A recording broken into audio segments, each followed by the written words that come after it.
UP विधानसभा के बाद आजमगढ़ और रामपुर लोकसभा उपचुनाव में सपा को मिली हार के बाद अखिलेश यादव के आने वाले दिनों में मुश्किलों भरे हो सकते हैं।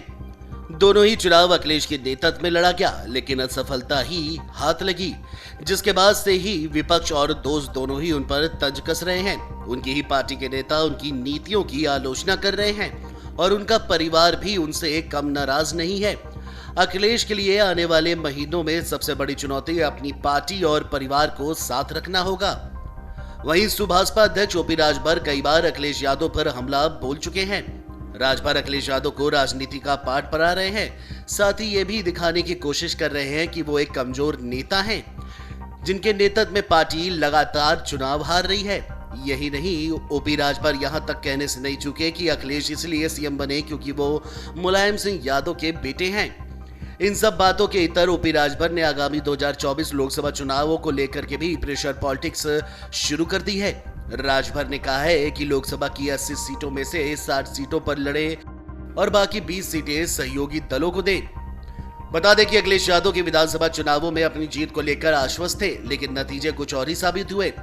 उनके लिए एक यात्रा समाप्त हो गई और दूसरी अभी शुरू हुई है, और खास बात यह है कि यह यात्रा पिछली वाली से भी कठिन है। अखिलेश पार्टी की बागडोर संभालने के बाद से हर चुनाव हार रहे हैं। वह 2017 के विधानसभा चुनाव, 2019 के लोकसभा और 2022 के विधानसभा चुनाव हार गए, और पार्टी के नेता और कार्यकर्ता केवल उन्हीं के प्रति वफादार रहते हैं जो उन्हें वोट दिला सकते हैं। विरोध के स्वर पहले से ही तेज होने लगे हैं। पार्टी के मुस्लिम नेता मोहम्मद आजम खान के लिए लड़ने के मुद्दे पर पार्टी की विफलता खिलाफ बोल रहे हैं। उन्होंने 89 मामलों में मुकदमा दर्ज होने के बाद 27 महीने जेल में बिताए हैं। विधानसभा चुनावों में टिकट वितरण, फिर राज्यसभा और विधान परिषद चुनावों ने भी आलोचकों को मुखर कर दिया है। विधायक दल को अक्षुण्ण रखने के अलावा अखिलेश को अब अपनी पार्टी से पलायन को रोकने के लिए ओवर टाइम करना होगा।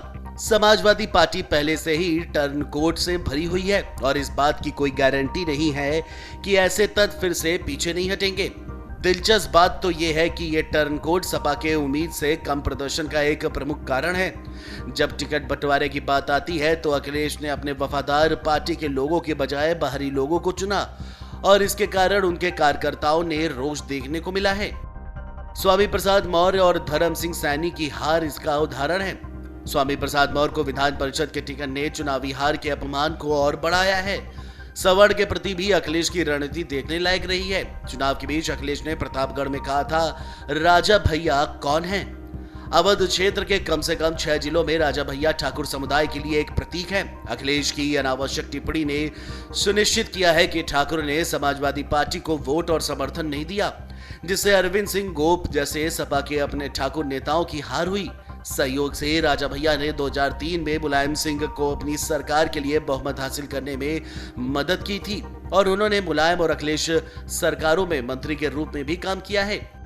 अखिलेश ने एक अन्य प्रसिद्ध ठाकुर नेता धनंजय सिंह पर भी निशाना साधा, जो जौनपुर के मल्हानी से चुनाव लड़ रहे थे। इससे सपा के खिलाफ ठाकुरों का गुस्सा और भी ज्यादा बढ़ गया है और अखिलेश कुछ भी नहीं कर रहे हैं। परिवार के भीतर भी अखिलेश की अस्थिरता का सामना करना पड़ रहा है। विधानसभा चुनाव से पहले अपर्णा यादव भी बीजेपी में शामिल हो गई थी। हालांकि चाचा शिवपाल यादव अखिलेश से नाराजगी का इजहार नहीं करते। अन्य रिश्तेदार अब अखिलेश के अहंकारी बनने की बात खामोशी में कहने लगे हैं। आजमगढ़ में चचेरे भाई धर्मेंद्र यादव के लिए प्रचार करने से उनका इनकार, जिसके कारण उनकी हार हुई, ये भी परिवार में एक प्रमुख मुद्दा है। सूत्रों का कहना है कि रालोद प्रमुख जयंत चौधरी एसपी के साथ तब तक संबंध नहीं तोड़ेंगे जब तक उन्हें एक बेहतर और अधिक विश्वसनीय सहयोगी नहीं मिल जाता। वहीं आने वाले दिनों में यह भी देखना होगा कि अखिलेश यादव पार्टी और परिवार की नाराजगी दूर करने में कितने कामयाब हो पाते हैं। Video desk amarujala.com। डाउनलोड करें अमर उजाला ऐप और पाएं खबरें लगातार। अगर आप ये वीडियो YouTube पर देख रहे हैं तो हमारे चैनल को सब्सक्राइब करें और बेल आइकन को दबाना ना भूलें। अगर आप Facebook पर ये वीडियो देख रहे हैं तो हमारे पेज को लाइक करें।